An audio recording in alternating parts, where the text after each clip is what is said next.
Bom, nessa segunda parte, eu vou ler apenas 3 versículos na Palavra de Deus, que se encontra no livro de João 8, 31, 32 e o 36. O João 8, 31 diz: Jesus dizia, pois aos judeus que criam nele: se vós permanecerdes na minha palavra, verdadeiramente serei meus discípulos. Conhecereis a verdade vos libertará. Se o Filho vos libertar, verdadeiramente sereis livres. Jesus faz uma belíssima explanação quando ele dizia às pessoas que estavam crendo que não bastava crer. Crer que Jesus é bom, crer que Jesus cura, isso é bom, é maravilhoso, mas não nos salva. Se vós permanecerdes na minha palavra, verdadeiramente sereis meus discípulos. Permanecerdes em quê? Nos ensinamentos da palavra de Deus. Quem rege a vida do crente não é o pastor, não é o padre, não é o bispo.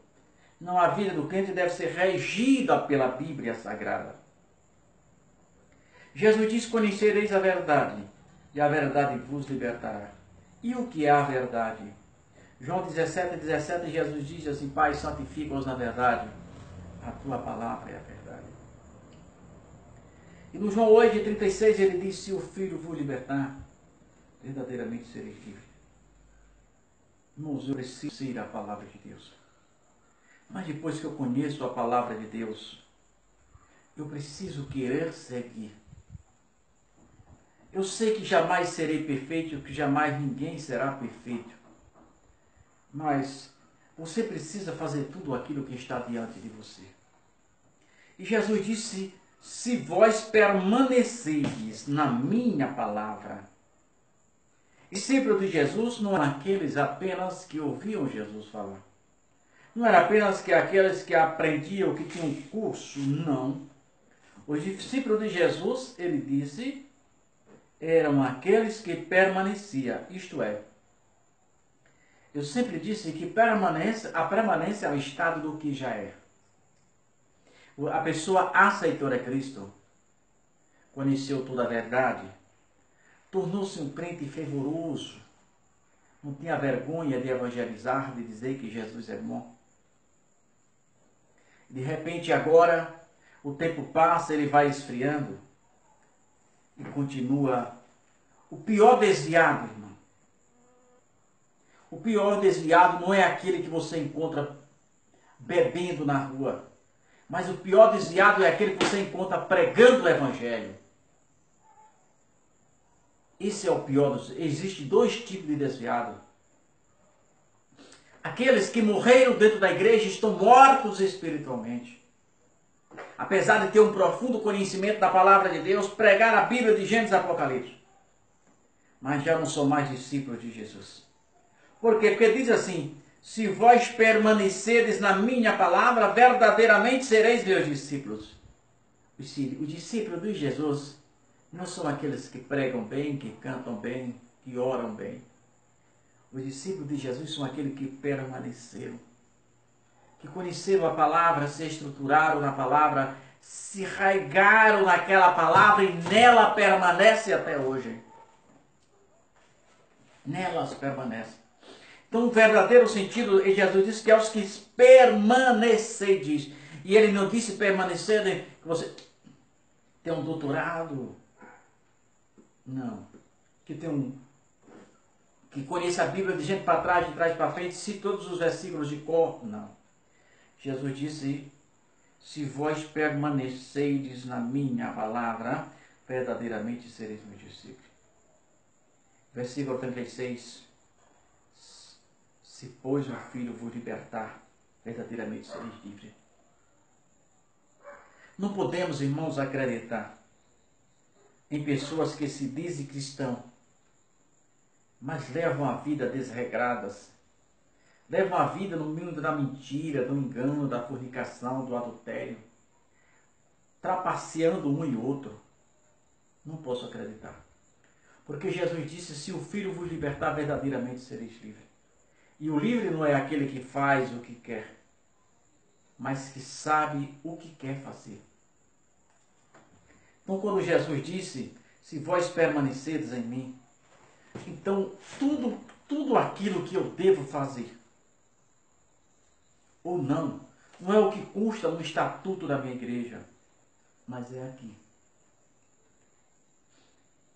Quando nós olhamos João 15 e o 7, Jesus faz outra afirmativa dessa. Olha o que é que João diz no 15 e o 7. Jesus diz, se vós estiverdes em mim, se, e as minhas palavras estiveres em vós, pedirei tudo o que quiseres e vos será feito. Mas como é que eu vou pedir? Sim, para que eu peça alguma coisa a Cristo.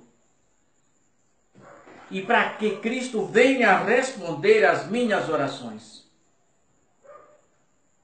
Eu preciso estar na sua palavra e a palavra dele em mim.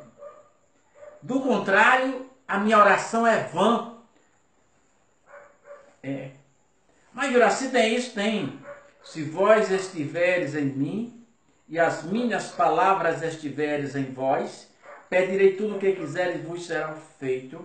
Aí aqui vai exatamente o que diz Mateus, o próprio João 8. Eu preciso, irmão, crer nisso. Eu preciso viver. Porque diz isso? Aí no João 15 e o 16 diz, não me escolheste vós a mim, mas eu vos escolhi a vós e vos nomeei para que vades e dê fruto, e o vosso fruto permaneça, a fim de tudo quanto em meu nome pedires ao Pai ele vos conceda. Então o segredo da vitória, eu já sei que foi, irmão, por um processo milagroso, eu não merecia. Jesus nos deu tanto livramento, tentando nos colocar nos trilhos, e eu sem perceber. Mas até um dia de erro, um dia desse verdadeira compreensão, é o que a gente aprende. Que não é apenas conhecer a Cristo. O escritor, o profeta Oséias 6:6 diz que o conhecimento de Deus é mais do que o holocausto. Não é o que eu digo para as pessoas, mas é o que eu faço com a minha vida. Então, irmão, precisamos estar segundo a palavra de Deus. Quem são os discípulos de Jesus? Jesus disse que é aqueles que guardam a sua palavra. Aquilo que Jesus disse há quase 2000 anos atrás que era pecado, continua, irmão, sendo pecado. O tempo não apaga. O povo mudou, se corrompeu, as igrejas estão esfriando. Eu já não sei se Jesus está prestes a levantar um novo Martinho Lutero, porque a igreja de Cristo está se corrompendo. A igreja física aqui na terra está corrompida. Ostentação de poder. Determina o poder de Deus pelos bens materiais que o indivíduo tem. E Jesus disse que os verdadeiros discípulos, se vós permanecerdes na minha palavra, verdadeiramente serei meus discípulos. Os discípulos de Jesus não são aqueles que atraem a multidão, mas aqueles que guardam os princípios da palavra de Deus. Aquele que tem a palavra de Deus como regra de fé e conduta. Aquele que jamais se envergonha em nenhum lugar de pregar a palavra de Deus. Precisamos defender, irmão, a nossa integridade física e moral. Então, irmão, quem são os discípulos de Jesus? Jesus disse que são aqueles que guardam os seus ensinamentos. Então, vamos voltar ao primeiro amor. Vamos fazer uma reflexão, uma profunda reflexão. E ver como anda a nossa vida espiritual. Se é essa vida que queríamos para nós, ou se é essa vida que Jesus quer para cada um de nós. Se não, irmão, ainda há tempo de consertar as brechas do nosso muro, onde as paredes estão quebradas. Ainda há tempo de renovar as nossas alianças enquanto há tempo. Porque virá tempo que pode ser tarde demais. Amém.